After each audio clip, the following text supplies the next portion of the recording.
wellness, I think about, the dimension of well-being, which is really focusing on finding meaning, finding purpose, finding inner peace, connecting with God, and also connecting with others. And that's how I would define what spiritual wellness is. So it's essentially a state of being, and it's got a number of components.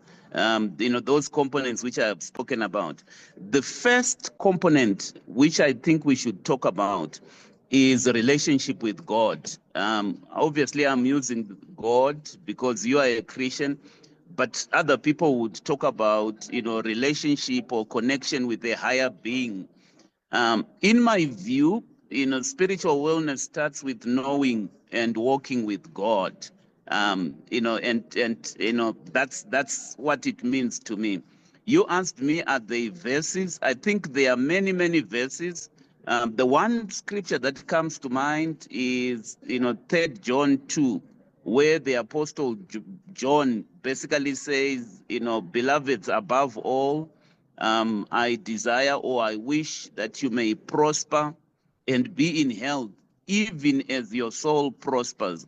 So that prosperity of the soul, to me, is, spiritual wellness. I know that verse has been abused in many contexts to focus on physical prosperity.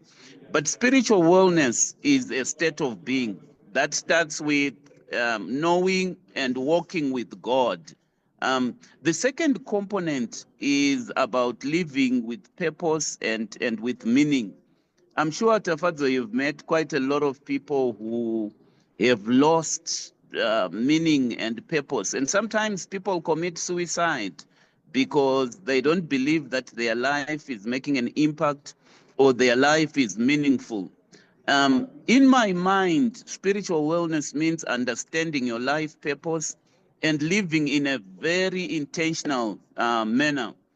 You would know a scripture in the book of Jeremiah that says, and it's God speaking to the prophet Jeremiah, I know the plans that I have for you.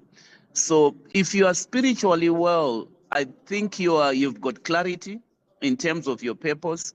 You know that you are not just existing by accident or by chance, but that, there is a God who has designed your path, and that everything is working together for your good.